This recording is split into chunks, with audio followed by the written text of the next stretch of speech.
so let's start over, because you kind of come in and say, hey, what do I do about my visceral fat? I have this visceral fat problem, which is often told to patients. Yeah, and you're like, boy, I need to kill my visceral fat. And it's like, well, I kind of intimated, like, look, there's 3 kinds of fat.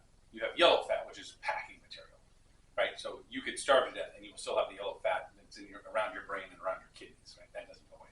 So that's not something you can affect.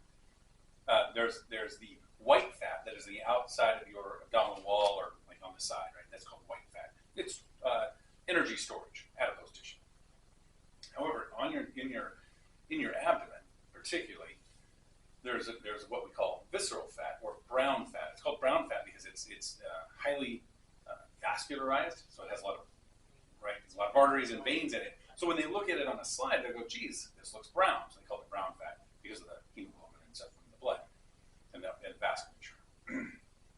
So that term brown fat and visceral fat actually mean the same thing, and that is what's on the inside of your abdominal wall, and it's packed around your organs. And there's a lot of stuff said about this. For example, brown fat is considered non-shivering heat production. Babies have some, and in the past it was basically said, oh, well, babies have that brown fat. Then they shiver to keep them. They don't have to shiver. They just burn this brown fat. It keeps them alive until breastfeeding kicks in, which is why the colostrum and you're going, well, yeah, but there's no nutrition in the colostrum. It's all immunity stuff, but they're being kept alive by that brown fat, and of course it burns up when you're using it. And then the assumption was, oh, well, that's it. That's the end of the brown fat. Some mammals use that, but that's it. And then they start talking about visceral fat, not always drawing the conclusion, well, actually that brown fat came back and actually grew more. I think all of us who are older can attest, we get some extra growth here. So in the whole thing, of the whole point of it is this is some structure that helps keep you alive at birth and throughout your life, right? It's a structure that is hormonally active, right? It's highly vascularized. It's actually an organ. It's packed in among your other organs, but the defining factor for these things is your immune system. Your immune system is what takes care of you. Well, this is a big portion of your immune system, because what about when older people get sick and they lose a ton of weight? What carries them through and continues to power the immunity and to power them living is this brown fat. And it'll go down, and then it'll come back. As they pop back, they'll gain their weight back. And unfortunately, one of the times where people either with cancer or with other things or old age, when they lose too much brown fat and then they get another energy challenge, such as getting sick again, like a flu or a bacteria or something, and they use up that brown fat, that's it. They run out of energy to run their body, and they pass away. So it's something that takes care of you. So it's not, it's oftentimes, oh, the evil enemy, visceral fat, we'll just cut it out of you. And there's all sorts of things, but it's not an evil entity. It is your shadow, there to protect you. It's like your guardian angel, right? The problem with that is that PTSD, stressful events in life, because it's so hormonally and endocrinologically active, right? It's part of your endocrine system, what we call the pituitary, thyroid, adrenal, gonadal axis. It is part of that axis saying, how do we live? How do we make sure we live long term? Do we live in a bad neighborhood? Do we live in a good neighborhood? What are the things that I've experienced? And how much energy do I need to pack away to make sure we're going to make it for the winter? Right? Like, okay, we're going to have plenty of food for the summer, but we're going into winter, we're not going to have any food. I need to pack this stuff away, which is why humans are so good at packing that on. It's just that now we never experience a true winter where there's no food available. So that brown fat just grows and grows and grows and causes us problems.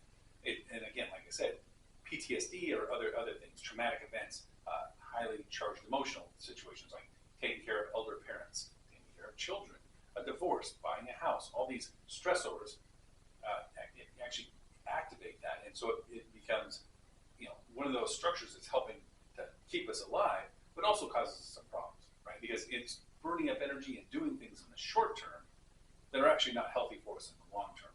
But as long as those stressors are short term, well, no problem, because then that ends.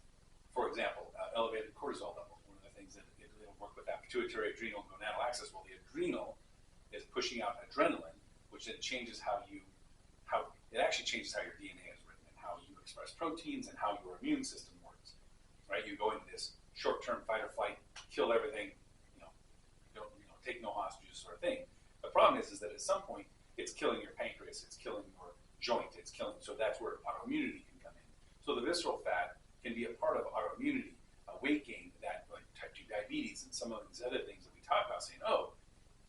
this visceral fat, where it's this enemy of ours. It's like, well, it's not this enemy of ours. It's our guardian angel that has a memory and is saying, no, this is how your life is lived. And so when things have happened to you in the past, this visceral fat remembers that, and then says, no, we're still going to have this problem. We might have a bad marriage. We might have a bad teacher. We might have a bad workplace, or we might have a car accident, or we might have an illness again. Or, gee, you got a vaccination and I don't like it. Or, gee, you got a disease and I don't like it. And that's where that autoimmunity and stuff. So when we're working with visceral fat, it's actually your friend, but we have to also, that's where getting your autonomic nervous system back in regulation, right? It's like getting the sympathetics and parasympathetics to work together again to not cause your visceral fat or your brown fat to be against your purposes of, look, I want to be healthy, I want to have long-term immunity and long-term response to things, not short-term. We call that an allostatic load. An allostatic load is like, if you took all those stressors and put them in your backpack, they're the ones like, hey, I got to pay the mortgage every month. There's a rock in your backpack at all times. But then there's new ones like, oh, my spouse got sick, and gosh, what's going to happen? Then there's a big rock in there, but it should be short-term, unless that becomes a chronic illness. And you can see how this sets a lot of things up and actually works at cross purposes for your health.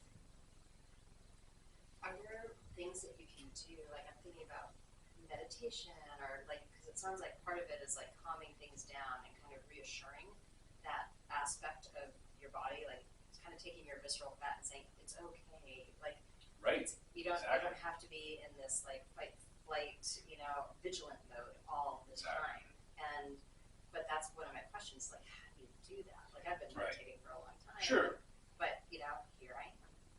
Well, and that's one of those things that because this is an organ and it does have inflammatory components to it, managing that inflammation and allowing it to change its memory, if you will, its immune memory of what's going on and what it thinks about that. That's why, as a manual therapist, I do a lot of work with the organs to make sure that they are able to drain, that they're able to move, that when you do breathe, that breathing is able to push fluid out.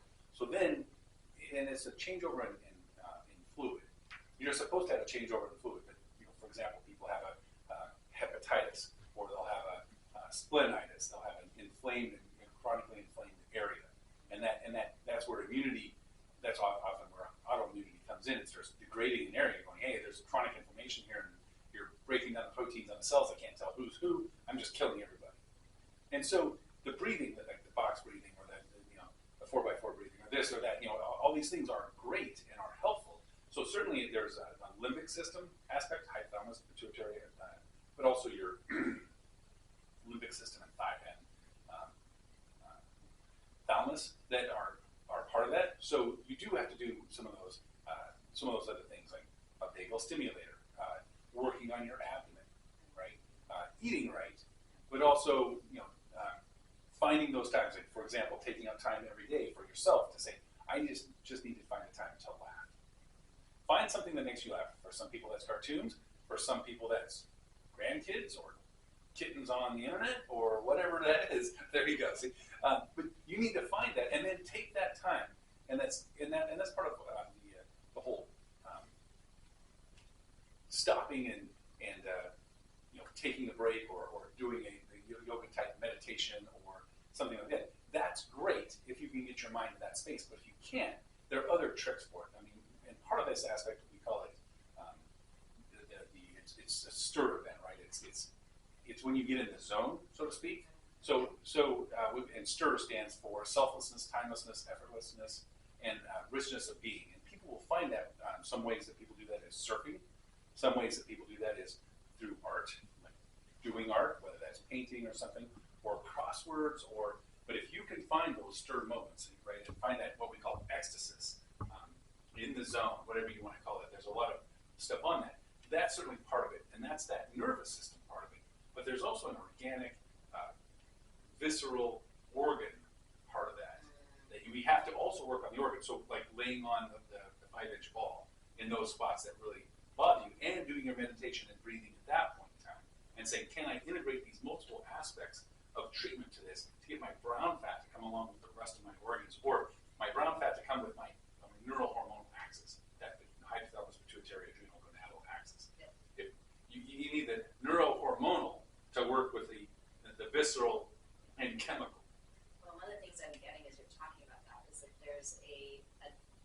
intention that you work with that, like lying on the ball or moving stuff around. But I'm also thinking there's a spontaneity in that stir thing that you were talking about that is different. Like often when I'm meditating, I go in with an intention to fix something, right? Like to focus, to feel better, and that is qualitatively different. And when you're talking about visceral, I'm like, oh, I'm getting the connection between this kind of spontaneous, joyful expression, Exactly. right? Yeah. That is chemically completely different from when I sit down and I'm like, okay, I've got my 15 minutes and I'm going to do I'm this. accomplish this. Okay. Yeah, and it's that timelessness part of like I may only have 15 minutes and I'm going to set the timer, Yeah. but I want everything else to zero out, and I want to be able to get to that. And one of the ways of doing that is like putting pressure on those structures, and you can discover which areas or which organs for you are the most important. Okay? And that the beauty of the brown fat is, guess what? It's packed in there with everything, and there's places it lives more, but almost doesn't matter where you press on in there, you're going to affect it because there's actually a current of fluid, right? There's a flow of fluid through your abdominal cavity, and if that flow gets backed up or halted from surgery or pregnancy or events, injuries, then the turnover of inflammatory products and the turnover of cytokines, cell-to-cell communication chemicals, doesn't happen. And now, instead of conversations and direction, we get stagnation and anger and what's going on. And so, finding that, again, putting those two things together, the visceral and the neurohormonal, can you find a stir moment and use this as something that helps you do that box breathing or do your meditation because by putting the pressure here, now you might, that little thing that's talking up to the bottom of your brain that won't let you achieve your meditative state, that addresses that and maybe allows you like, okay, now I can clear everything else out and achieve that, and then have more power and control over PTSD or mental states or mental thought processes.